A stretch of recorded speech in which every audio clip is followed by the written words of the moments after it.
Flash info, wesh la famille, breaking de chez breaking. C'est du très très lourd.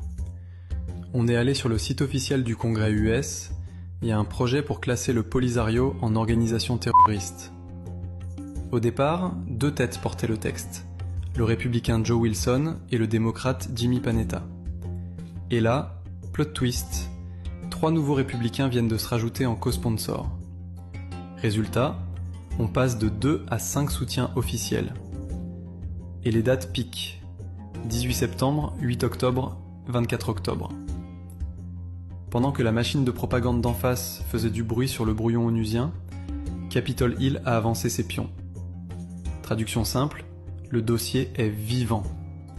Le projet n'a jamais été enterré, il est toujours sur la table, dernière mise à jour fin octobre. Et tu sais ce que ça veut dire politiquement ? Qu'il existe 2 chemins. Chemin A. Le texte suit la route normale. Commission, vote. Chemin B. La Maison-Blanche peut aller plus vite, via une décision exécutive, désignation terroriste par l'administration. Dans ce cas, pas besoin d'attendre un vote du Congrès. State plus Treasury, OFAC, enclenche la machine.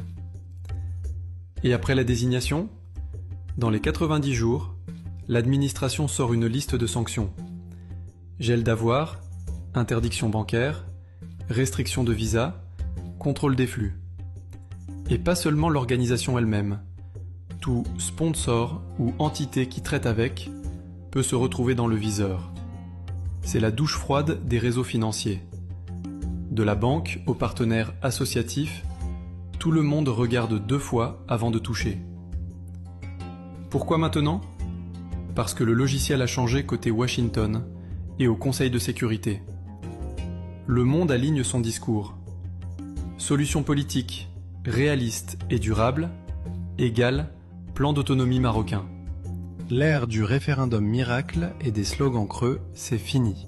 Et pendant que certains promettaient une gifle onusienne au Maroc, c'est la gifle de la réalité qui se met en place. Consul qui ouvre à l'Ayoun et Dakhla, vote à l'ONU et désormais un congrès qui muscle son levier.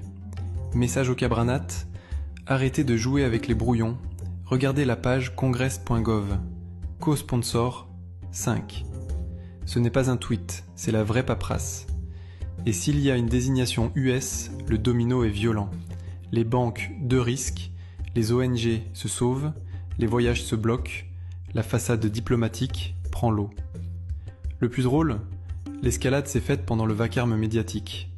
Pendant que ça criait « Le Maroc va prendre une claque », Capitol Hill, lui, préparait la vraie paire de claques. Pour nos aînés MRE, gardez ceci. Un projet de loi, ça prend du temps. Mais chaque co-sponsor, c'est un cran de plus sur la ceinture. Et la voie exécutive peut aller très vite, si l'administration décide que l'organisation plus ses parrains représente un risque. Ce jour-là, on passe du blabla aux IBAN gelés. Conclusion flash, ce n'est pas une guerre de communiqué, c'est une guerre de procédure.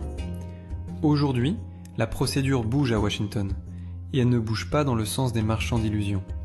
Le Maroc, lui, continue sa ligne. Droit, stabilité, autonomie et résultats concrets. Le reste, c'est du sable au vent.